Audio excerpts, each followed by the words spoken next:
Al libro que nos convoca, Celina Moncada lo ha llamado Diario Prohibido. Aunque a ella le gusta rechazar el acta bautismal y decir que no lo es, que no es prohibido, que está abierto a todas las curiosidades, especialmente las de las jóvenes mentes inquietas. Es decir, el secreto entre nosotros, que lo de prohibido es en realidad una invitación a transgredir. Y el libro es eso, es una transgresión. De muchas maneras. Es, por ejemplo, una transgresión política.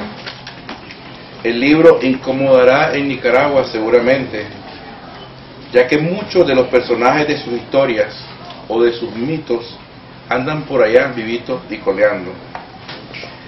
Y al desnudar los mitos, las mitologías, las creencias, las visiones en blanco y negro y sin matices, es muy posible que incomode a algunos lectores en este mismo salón y en otras partes.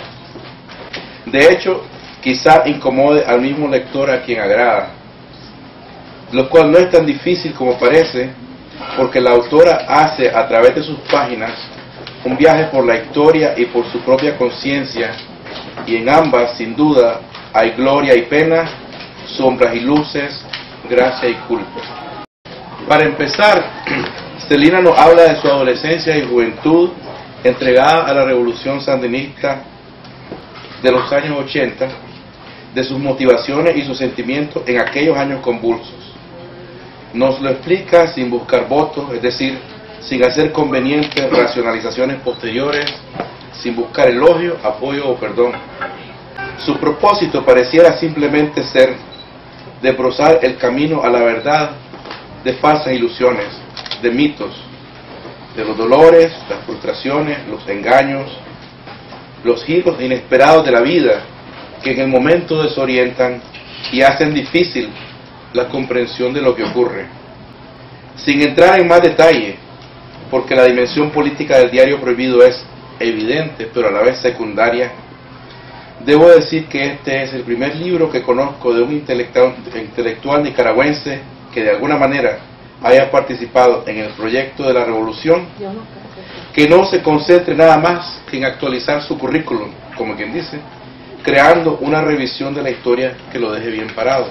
Desafortunadamente, los escritores de Nicaragua, quienes en aquella época estuvieron abrumadoramente alineados, muchos incluso en funciones oficiales con el primer gobierno sandinista, han inventado, y esto comprendo y por favor comprendan, es una opinión muy personal, el mito de que la corrupción del poder comenzó apenas con la llamada piñata a la hora de la entrega del poder de 1990.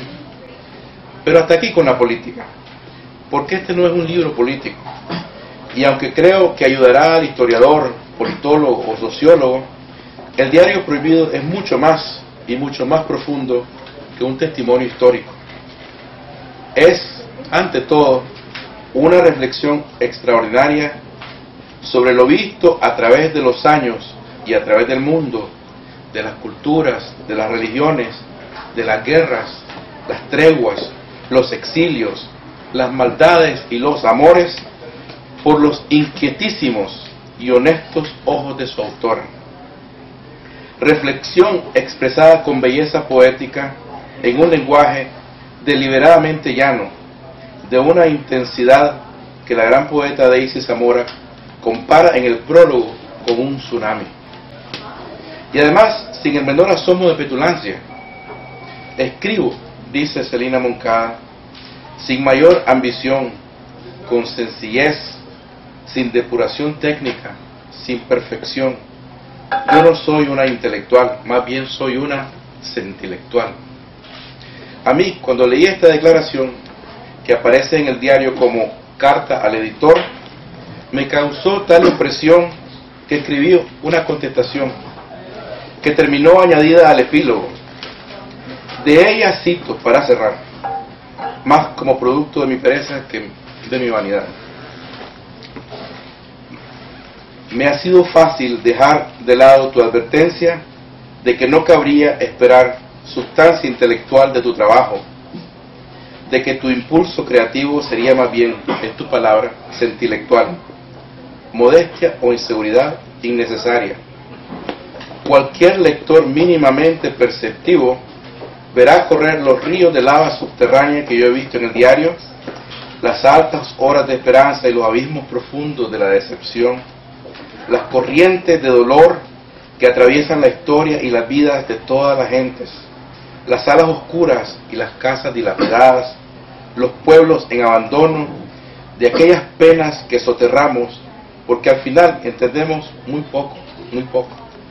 Todo esto es sabiduría, la única sabiduría que la humanidad ha logrado amasar hasta la fecha, la que construye el intelecto puesto al servicio de la intuición, para usar tu palabra, la sentilectual. Mi única queja es que has hecho mi trabajo extremadamente difícil. Me ha costado horrores no caerme en la lava, no sucumbir ante el espejo cruento y cruel de tus historias. Me ha salvado la anécdota zen que te contó el poeta en Italia, la del monje contemplativo que, perseguido por un tigre, llega hasta el borde de un precipicio y se aferra a una rama de cerezo para no caer al vacío. Mientras piensa qué hacer para salvarse, sus opciones parecen haberse reducido a morir despeñado o desgarrado por el tigre. Descubre en una de las ramas una suculenta cereza. Según la fábula, el monje se dijo a sí mismo que su verdadera opción en ese momento era comerse la cereza. Yo así lo he hecho. Me he comido golosamente la jugosa cereza de este diario prohibido y no me arrepiento. Gracias.